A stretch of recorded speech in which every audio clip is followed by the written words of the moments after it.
ભાઈ એકવાર 100 કિલોમીટર ચાલીને જતા રહેજો, પણ કોઈ પ્રસંગમાં પોતાના આળસુ ભાઈબંધને એમ ના કહેતા કે મને મૂકી જા. મારો એક ભાઈબંધ છે, મેં એને એમ કીધું હતું કે મારે એક પ્રસંગમાં જવાનું છે, તું મને 5 વાગે મૂકી જજે. આ ભાઈ મારા ઘરે 7:30 વાગે પહોંચ્યો અને 7:30 વાગે આવીને મને એમ કહે છે કે ભાઈ હું થોડો લેટ થઈ ગયો.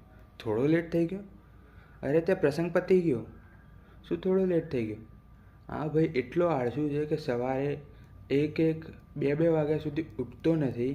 એમ કહે છે કે ભાઈ સવારે વહેલા ઉઠવું જોઈએ અને એક્સરસાઇઝ કરવી જોઈએ.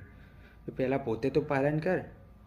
અમારે એક વખત મૂવી જોવા જવાનું હતું, તો મેં એને 9 વાગ્યાનો ટાઈમ આપ્યો હતો કે 9 વાગે મૂવી ચાલુ થવાની છે, તો આપણે 8:30 થિયેટરે પહોંચીશું. આ ભાઈ લિટરલી 10 વાગે થિયેટરે પહોંચ્યો.